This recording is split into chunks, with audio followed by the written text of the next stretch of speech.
The transport ship landed on Valenti's Prime just as the twin suns began to set. Marcus Chen stood at the window and watched the purple sky turn orange. He had traveled for 6 months to reach this planet. Now he was finally here at the Galactic Defense Academy, the most famous military school in the entire Confederation. He was the first human to ever attend. Marcus picked up his small bag and walked toward the exit. He was not a tall man. He was not particularly strong either. Back on Earth, he had been a soldier, but nothing special.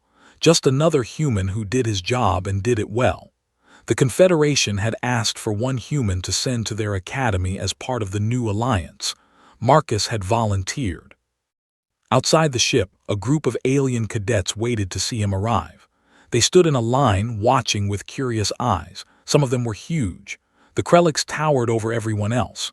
They had thick armor covering their bodies, natural bone plates that could stop bullets. Their claws were as long as kitchen knives.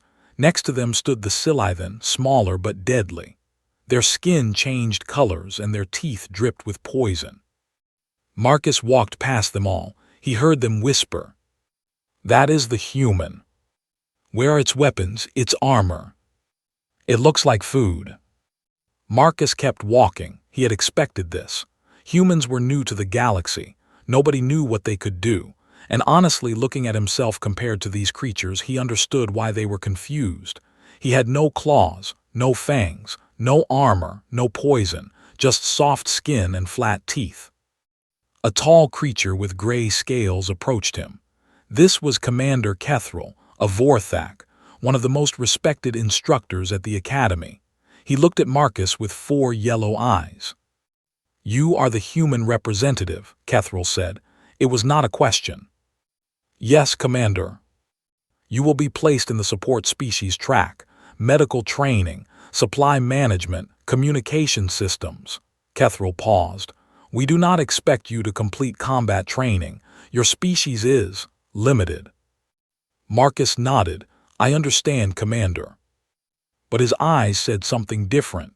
Kethril noticed this but said nothing. The first week was difficult. Marcus lived in a dormitory with other cadets from support species. Small creatures with big brains. Fast creatures with no strength.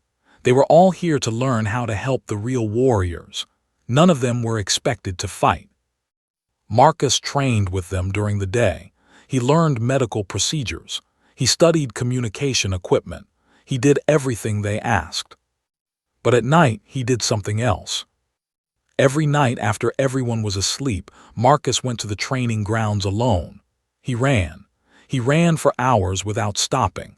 The academy's security systems recorded him, but nobody watched the footage. Why would they? He was just a support species cadet. Nothing interesting. 3 weeks later, the first survival assessment arrived. All first-year cadets had to complete this test. They were dropped into a simulated environment and had to survive for 12 hours. The simulation included predators, holographic creatures that could not hurt them, but the fear was real. Cadets who froze or panicked would fail. Marcus was assigned to a team of 5, 3 Krelliks warriors and 1 Scythian hunter. They did not want him there. "Stay behind us, human," the largest Krellik said. His name was Gorax, and he had already made it clear that he thought humans were useless. "Do not slow us down." "Just try not to die," another Krellix laughed. The Scythian said nothing. She was small for her species, with pale blue scales. Her name was Tessara. The other Scythian had mocked her for her size, so she kept quiet most of the time. The simulation began. They appeared in a dense forest. Strange trees with black leaves surrounded them. The sounds of animals filled the air. Somewhere in this forest, a predator was hunting them. Gorax immediately took command. "We move north, stay together. If the predator appears, we fight." They walked for 2 hours. Marcus stayed at the back of the group, watching everything.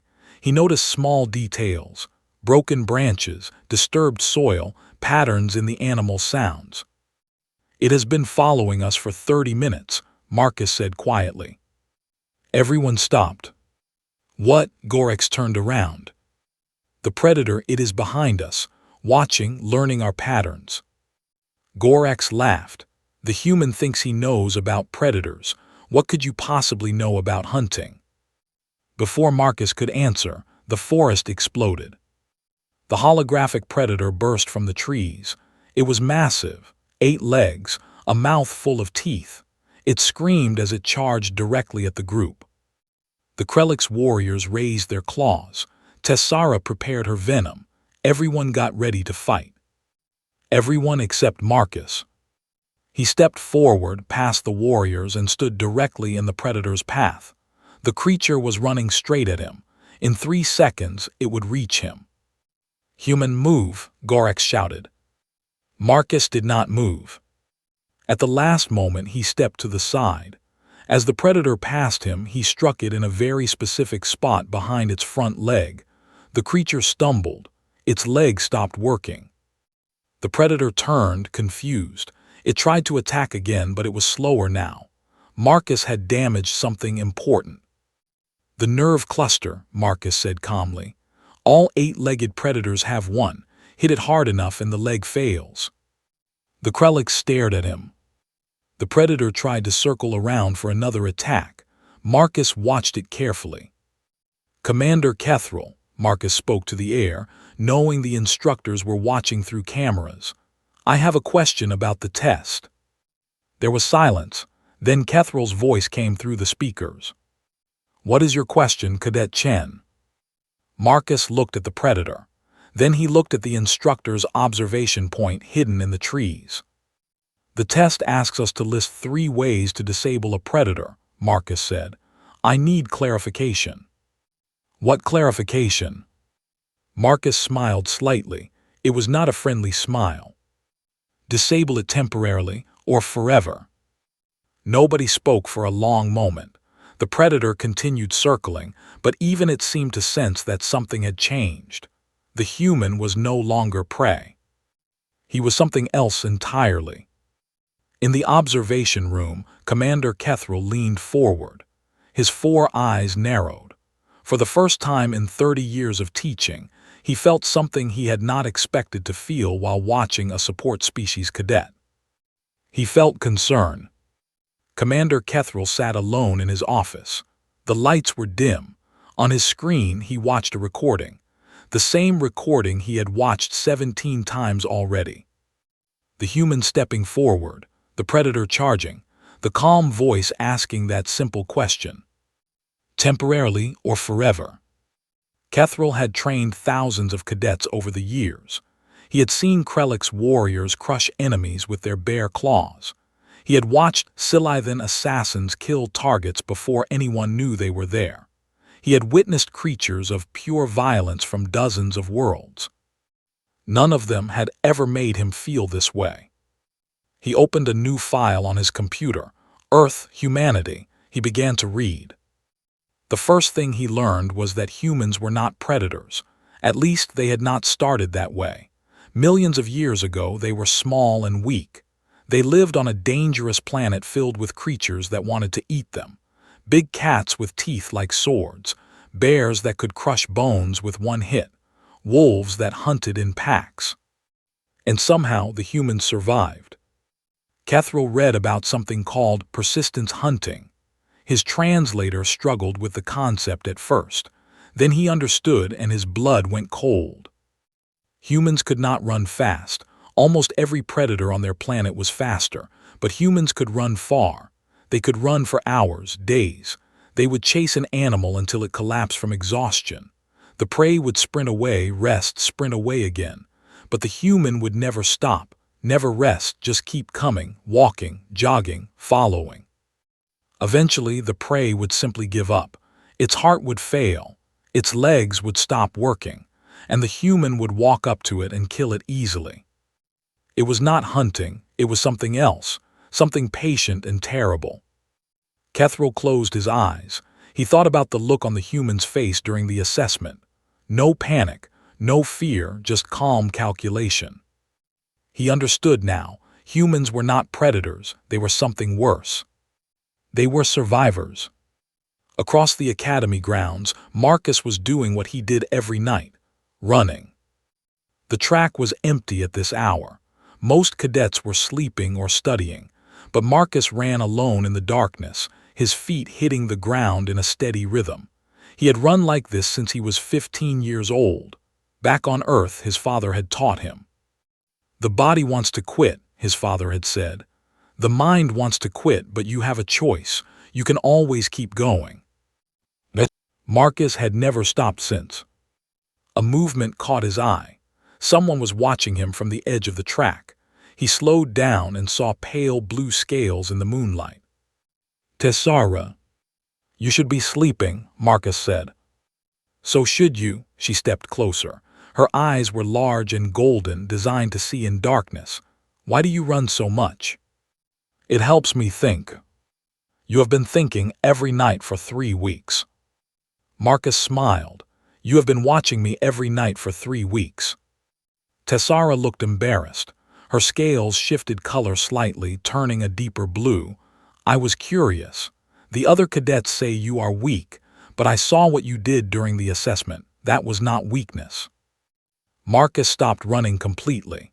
He stood in front of her, breathing easily despite running for 2 hours. Can I show you something? He asked. Tessara nodded. He led her to the Academy's database terminal. Using his cadet access, he pulled up anatomical charts, dozens of them, every predator species in the Confederation archives. I have been studying these every night, Marcus said. Every creature has a weakness, a nerve cluster, a breathing hole, a soft spot in the armor. If you know where to hit, you do not need to be strong. Tessara stared at the screens. You have memorized all of these. Most of them. Why? Marcus was quiet for a moment. Then he said, on Earth, humans were not always at the top. We were small. We were slow. Everything wanted to eat us. So we had to become something else. We had to learn, adapt, find ways to kill things much stronger than us. He pointed at one of the charts, Acrylic's warrior. Armor covers 90% of the body. But here, between the 3rd and 4th plate on the neck, there is a gap, 1 centimeter wide. A knife would fit perfectly. Tessara felt a chill run through her. You studied how to kill your own classmates. I studied how to survive against anything. Marcus looked at her. On Earth, there is a saying, hope for the best, prepare for the worst.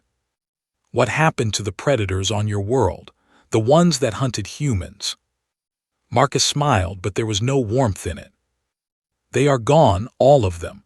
We killed them, or we made them so afraid of us that they hide whenever humans come near. He paused. There is a creature on Earth called a shark.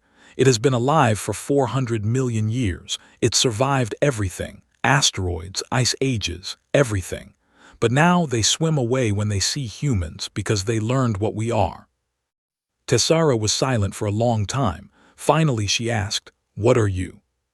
Patient, Marcus said. We are very, very patient. The next morning, Commander Kethril called Marcus to his office. Sit down, Cadet Chen. Marcus sat. The chair was too big for him, designed for larger species. His feet barely touched the floor. He looked small and harmless. Kethril knew better now. I reviewed Earth's military history last night, the commander said. You fight wars that last generations. Entire wars fought over ideas, over beliefs. Wars where millions die and neither side surrenders. Yes, Commander. Your species developed weapons that can destroy entire cities in seconds. You built machines specifically designed to cause pain. You created poisons and diseases to kill your own kind. Yes, Commander. Kethril leaned forward. Why? Why would any species do this to itself? Marcus thought about the question. Because we had to. Every time we faced something stronger than us, we found a way to become stronger. First it was animals, then it was each other. We learned that the only way to survive was to be more dangerous than whatever was trying to kill us. And now we are here, in a galaxy full of creatures bigger and faster and stronger than us, creatures with claws and venom and armor. Marcus met the commander's 4 eyes. We are exactly where we have always been, small and soft and surrounded by danger. And what will you do about it? Marcus stood up from the chair. He was short, thin, completely unremarkable. The same thing we have always done, he said. Adapt, learn, survive. He walked toward the door, then he stopped. Commander, may I ask you a question? Go ahead. In all your years of training warriors, have you ever seen a species hunt something to extinction? Not for food, not for territory, just because it was dangerous. Kethril thought about it. No, that would be wasteful. Marcus nodded slowly. Humans have done it dozens of times. If something threatened us, we did not just defeat it, we erased it, every last one, so it could never threaten us again. He opened the door. That is what we are, Commander, not predators, something else, something that learned to make predators disappear. The door closed behind him. Kethril sat alone in his office for a very long time. The alarm started screaming at midnight. Marcus woke instantly. Years of military training had taught him to go from sleep to awareness in less than a second. He was already on his feet when the announcement came through the speakers. All cadets remain in your dormitories. Containment breach in the wildlife preserve. This is not a drill. Repeat, this is not a drill. Marcus grabbed his boots and looked out the window. In the distance, he could see lights moving through the forest. Security teams. Something had escaped. His door opened. Tessara stood there, her scales pale with fear. 3 first-year cadets are trapped in the preserve, she said. They were doing a night training exercise when the breach happened. Which creature escaped? Tessara's voice shook. A Crossian mauler. Marcus felt his stomach tighten. He had studied the mauler. It was one of the deadliest creatures in the Academy's collection. 6 legs, each ending in claws that could cut through metal, a mouth that could bite a Krelix in half. It hunted by smell and could track prey across hundreds of kilometers. They are sending rescue teams, Marcus asked. No, protocol says no rescue until the mauler is contained or killed. It could take hours, days. And the cadets? Tessara did not answer. She did not need to. Marcus made his decision in less than a heartbeat. Stay here, he told Tessara. What are you going to do? He was already walking toward the door. Something stupid.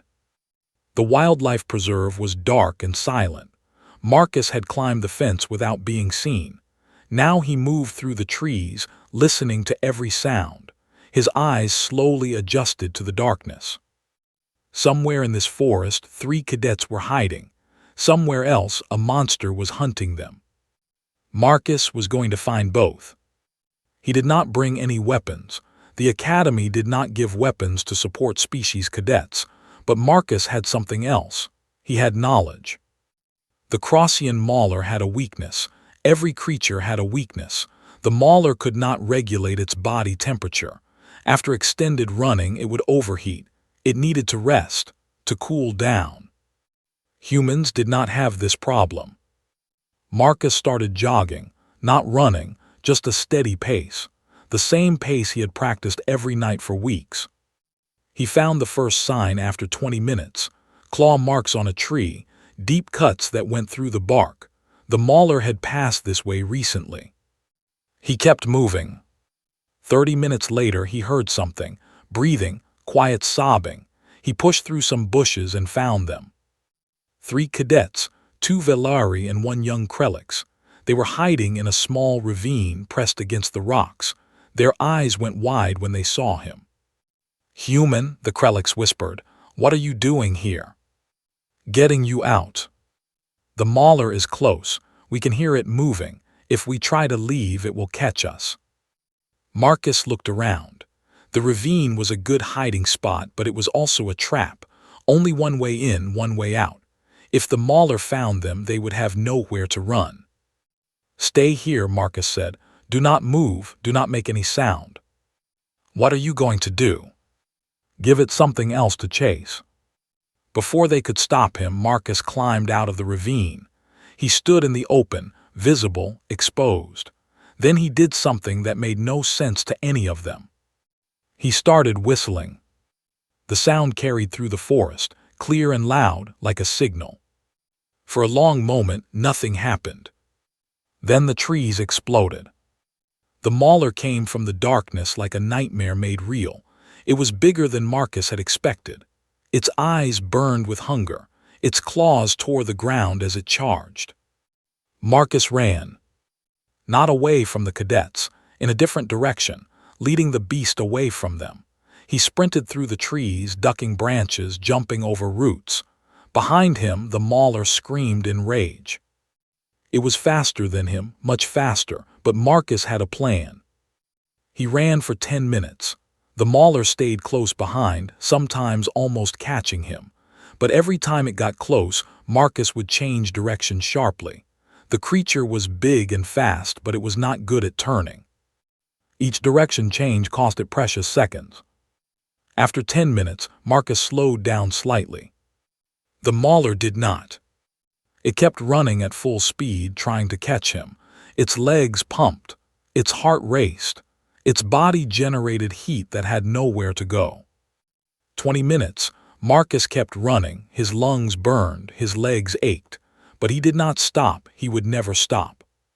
The mauler was slowing down now. Its movements became clumsy. It stumbled over its own feet.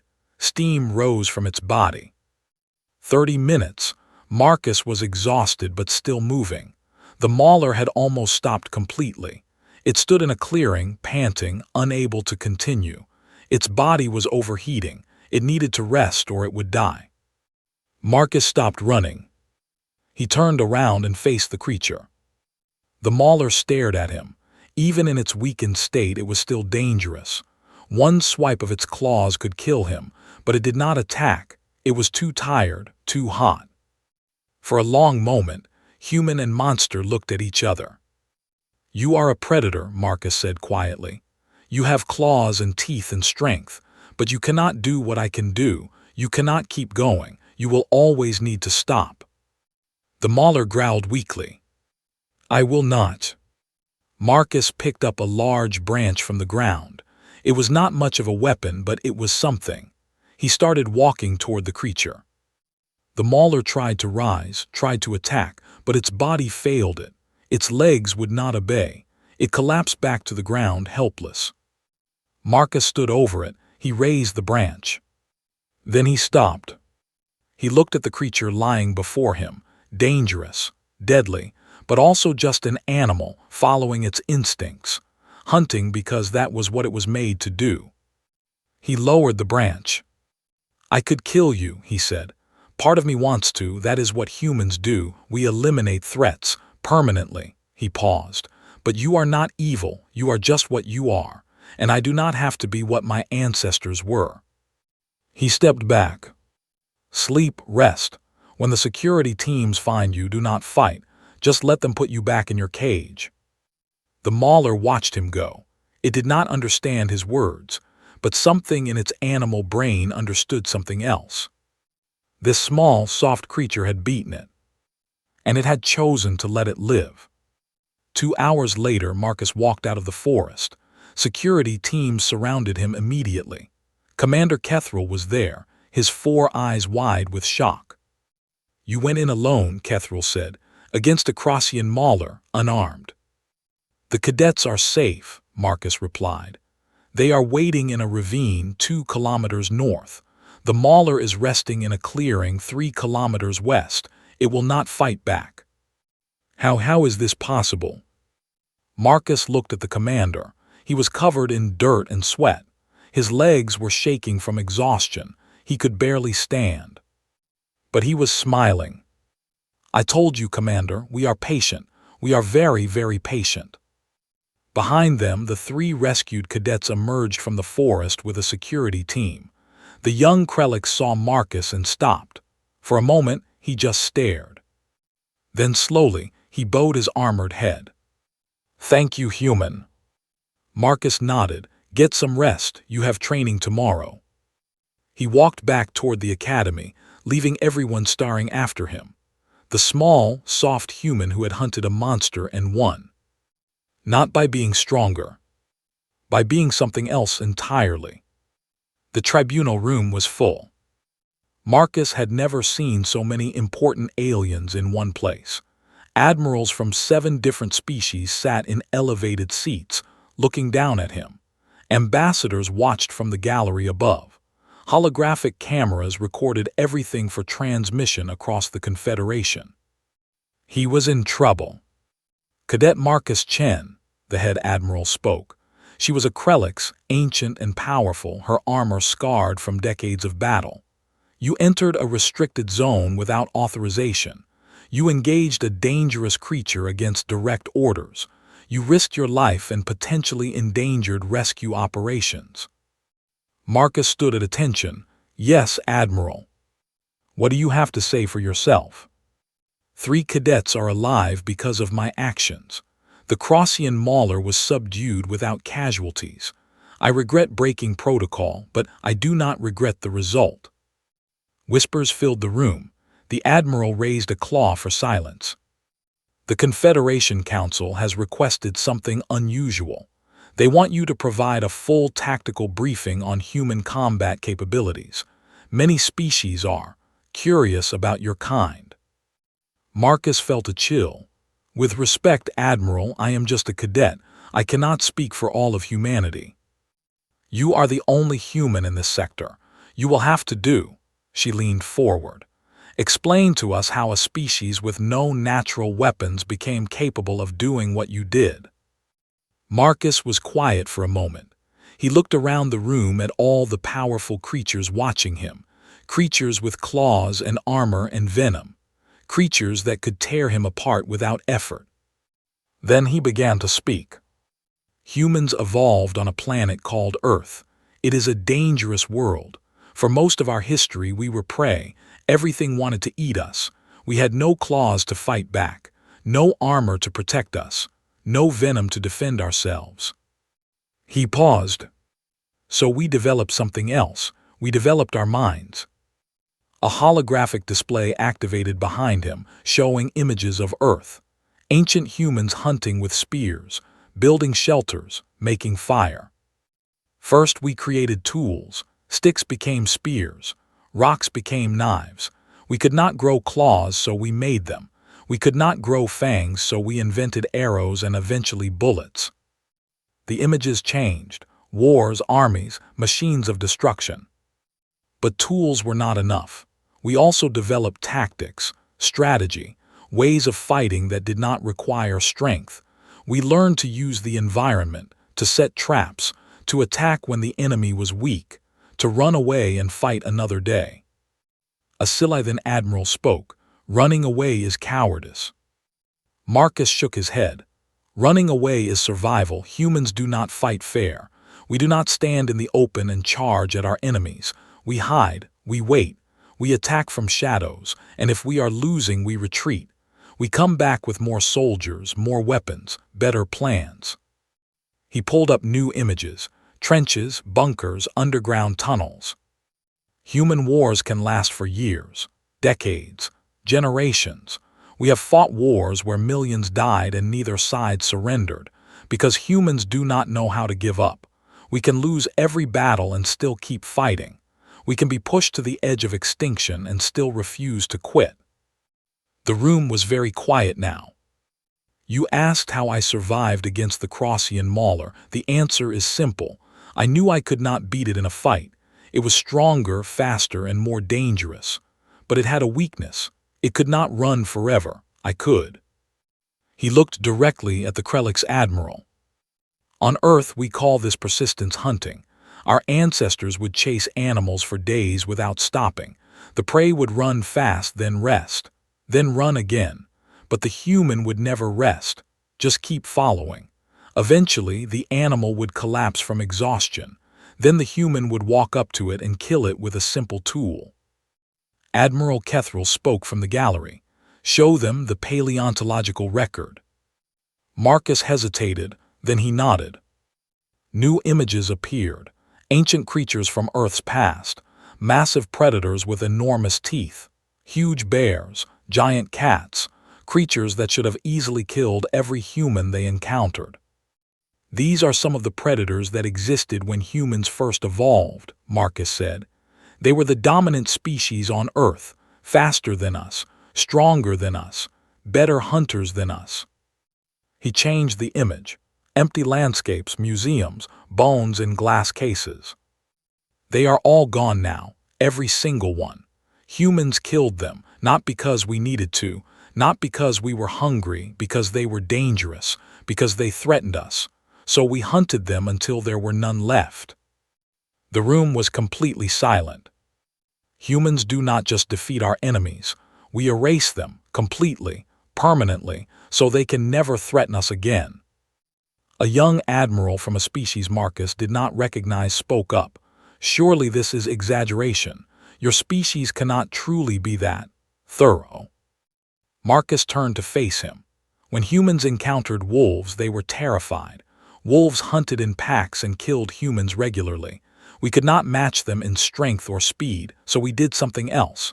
We captured wolf puppies, raised them, bred them, changed them over thousands of years until they became something new, dogs. Now wolves run from humans, but dogs serve us.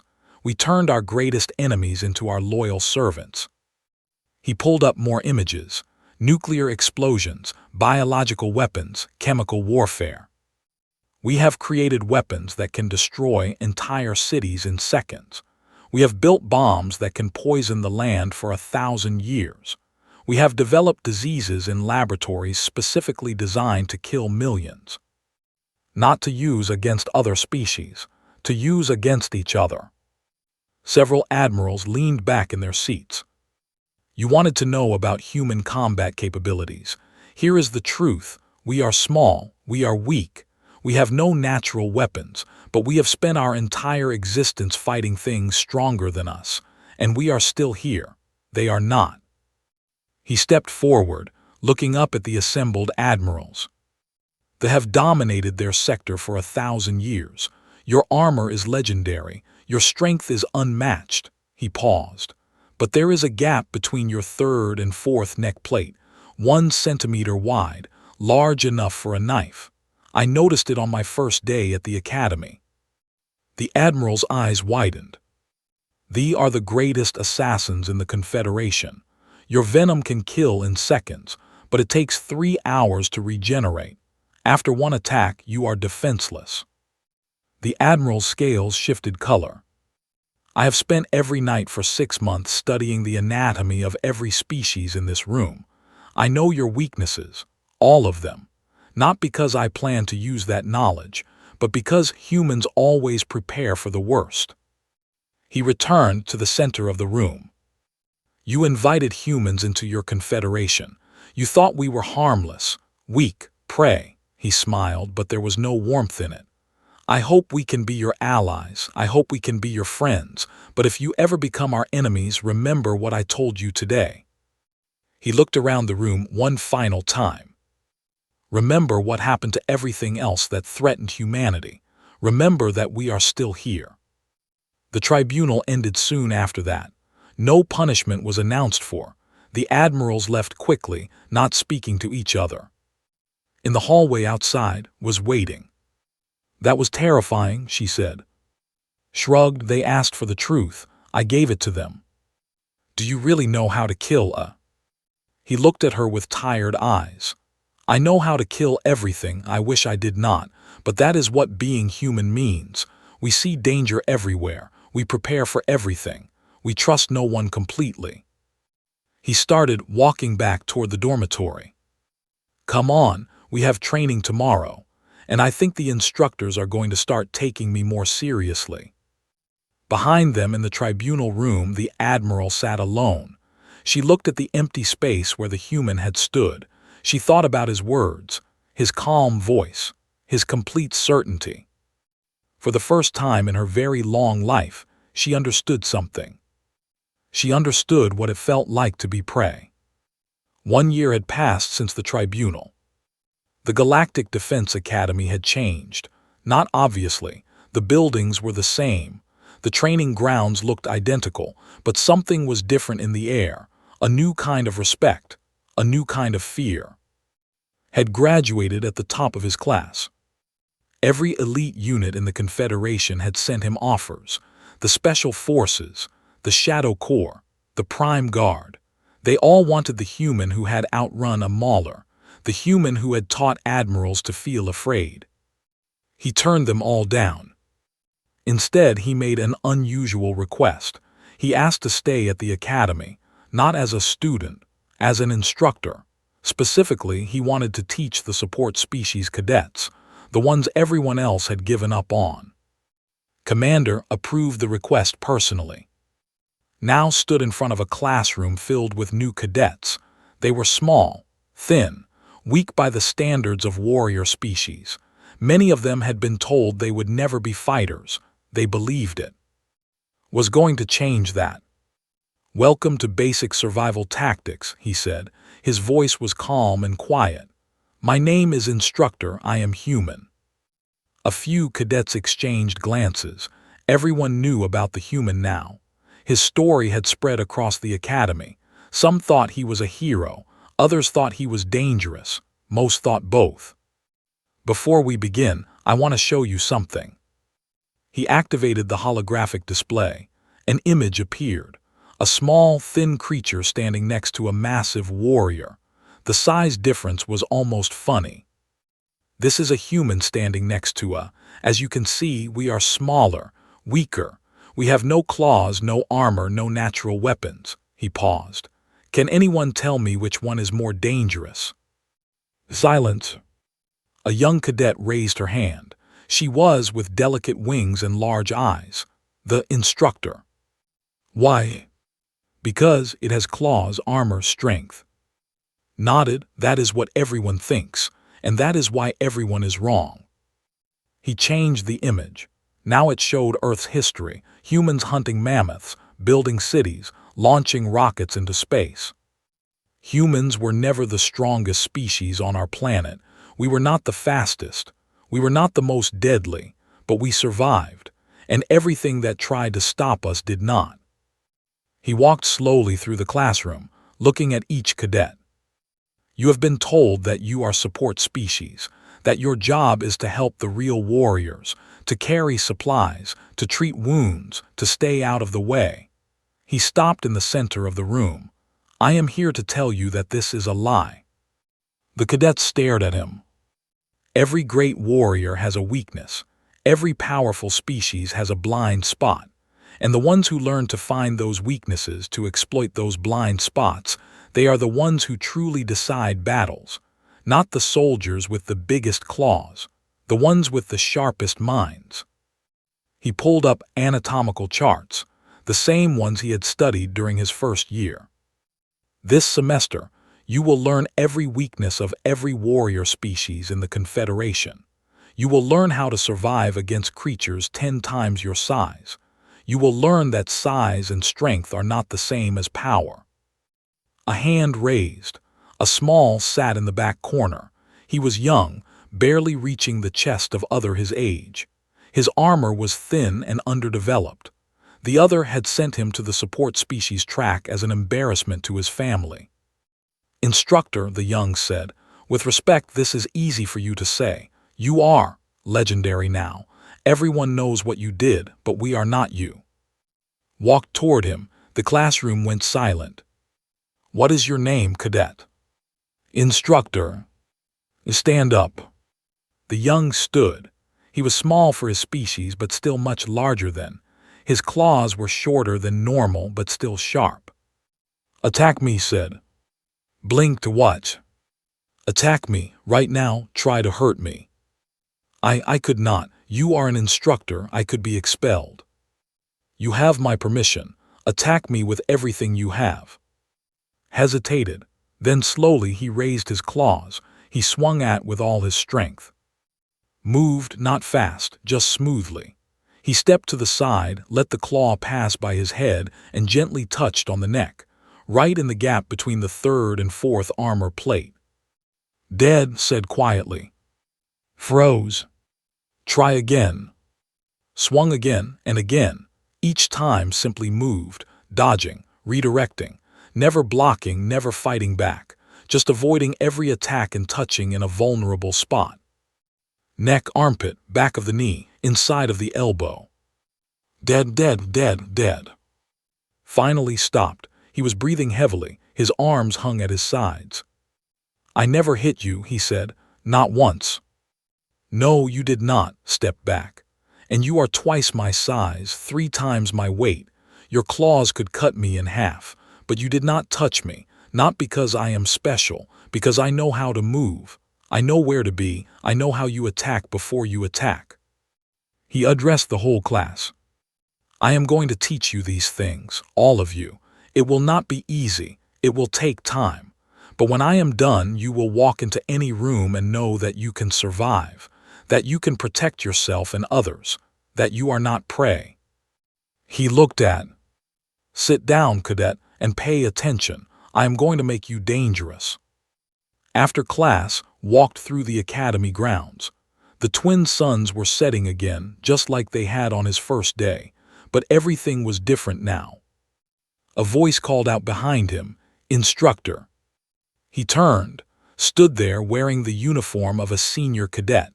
She had grown over the past year, more confident, more capable. She was at the top of the training program now. How are you?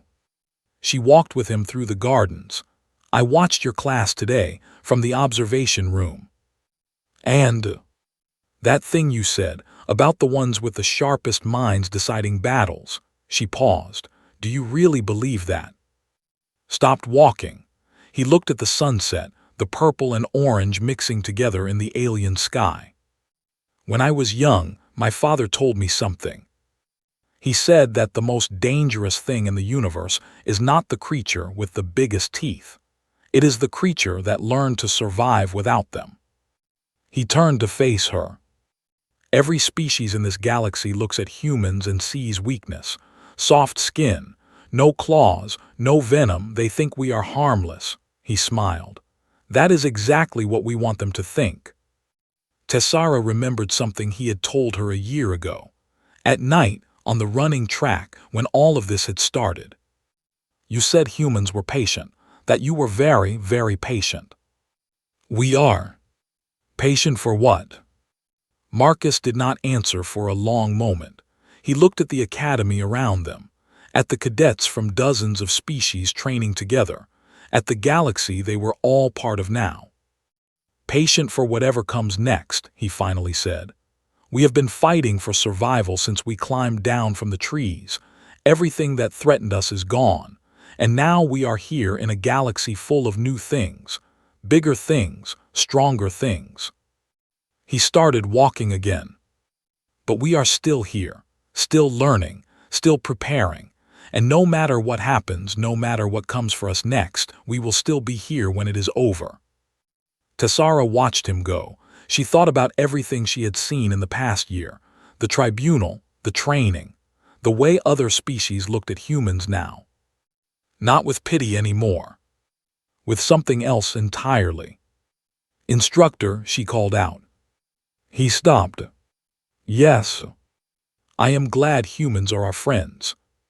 Marcus turned and smiled. For the first time since she had known him, it reached his eyes. So am I, Tessara, so am I. He walked away into the sunset, alone, quiet, unremarkable.